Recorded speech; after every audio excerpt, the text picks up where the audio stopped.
I am Remy. I'm a 28-year-old civil servant. I work at the Labor Standards Supervision Office. Every day, I receive various consultations and visit different companies for investigations, leading to busy days. It's a physically and mentally demanding job, but I find fulfillment in it.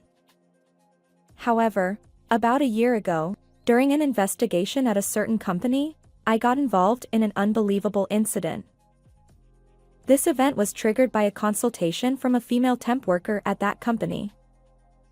What I'm about to share is a real-life nightmare that happened to me. The person who came for consultation was a female temp worker in her early 30s.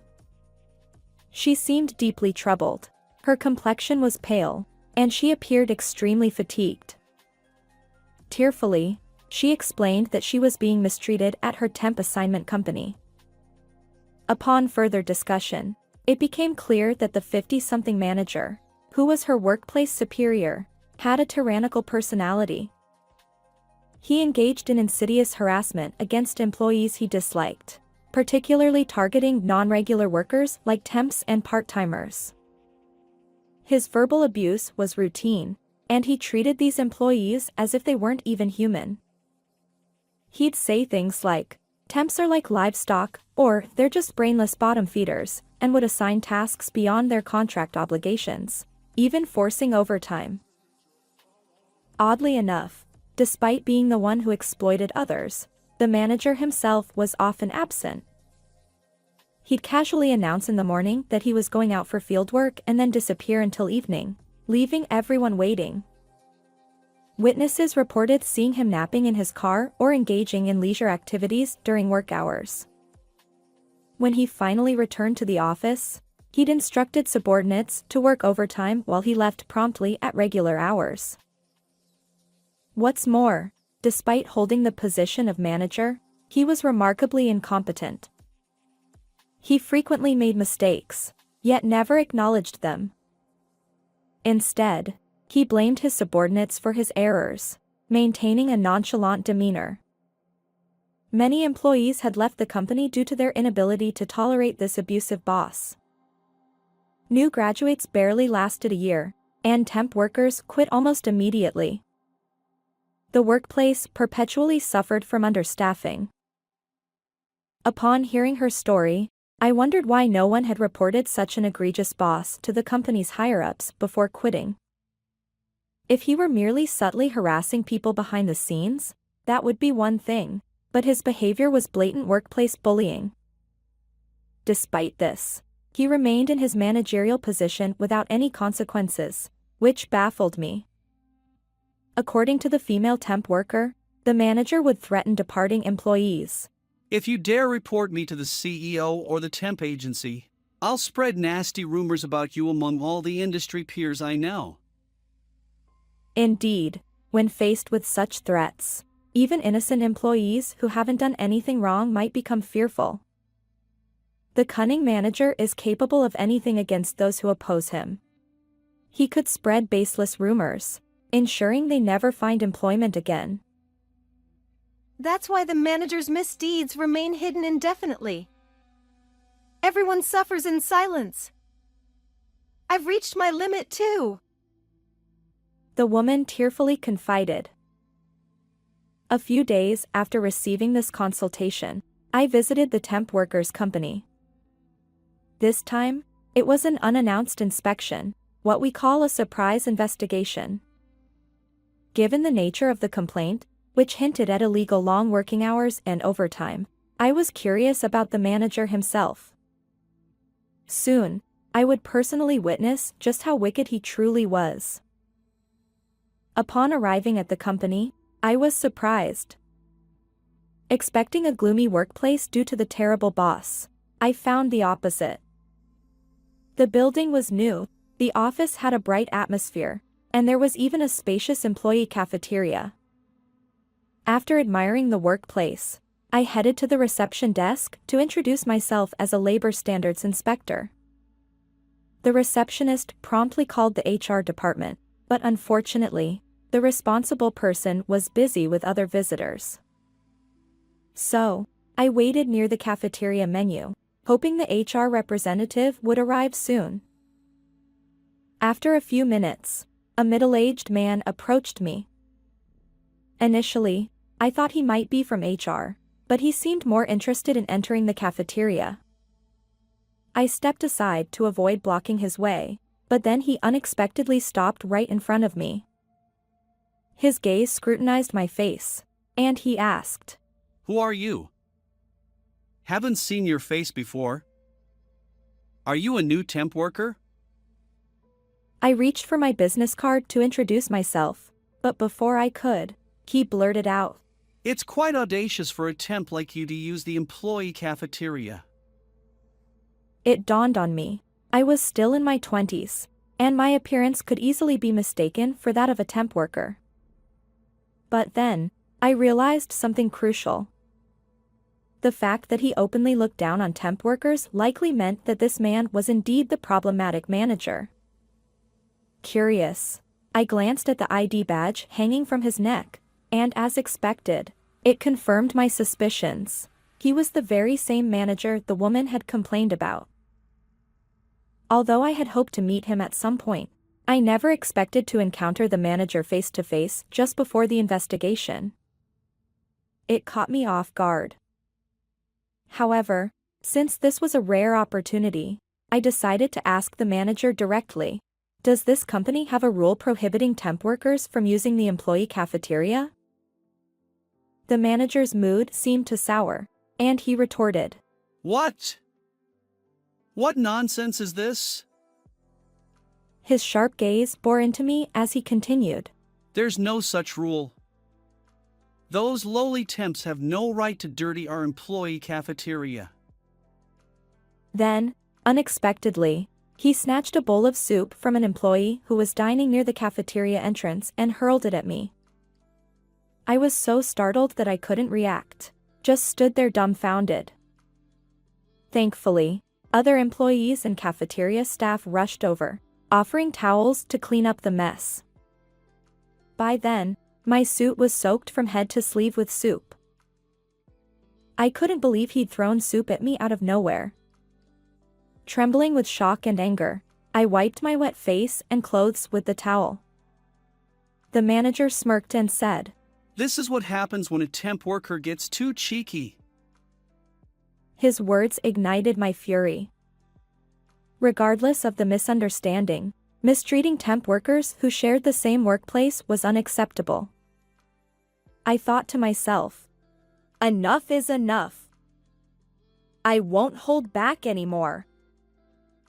As I waited for the HR representative, oblivious to my true identity, the manager continued his condescending remarks. Why would temps need break time anyway? They're like livestock. Working all day is good enough for them. That's when I confronted him. Did you know that labor laws apply to temp workers too? The manager scoffed. Ha! Who cares about those petty laws? He leaned in, still unaware of my role, and challenged me. You wouldn't dare report me to labor standards, would you? Even as a temp? With a calm voice, I replied, You're mistaken. I'm here to enforce those very laws. What do you mean, report?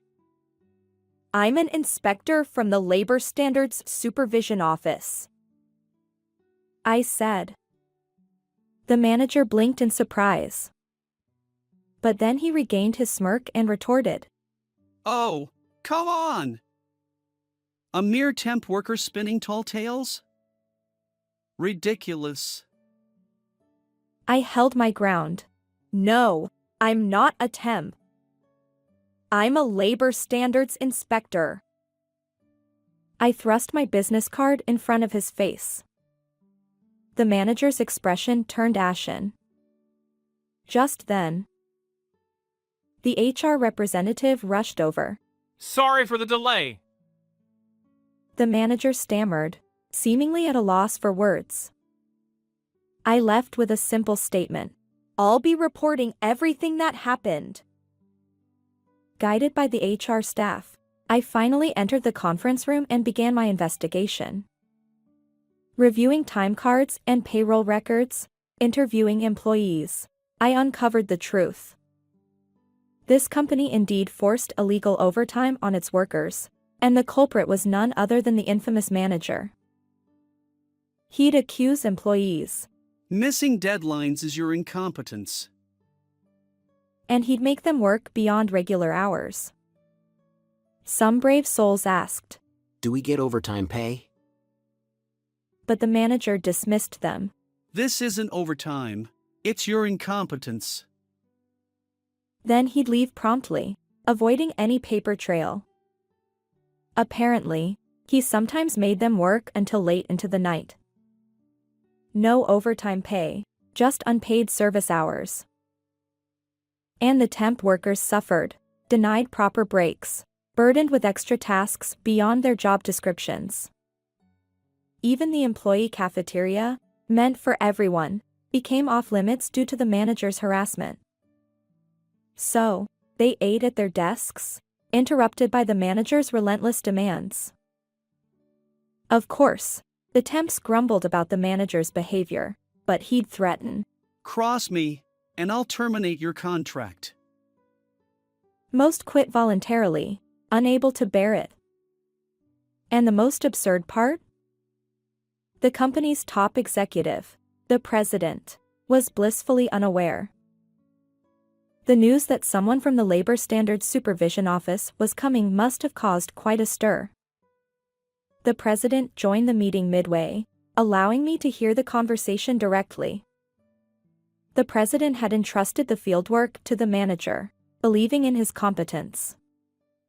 Perhaps the manager excelled at ingratiating himself with superiors.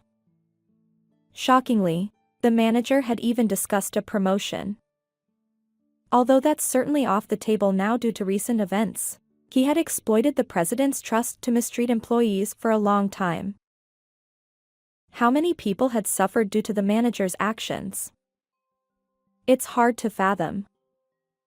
But today marks the end of his unchecked behavior. I made it clear that we must thoroughly rectify the illegal practices. After concluding the day's investigation, I informed the coordinator that I'd be in touch later.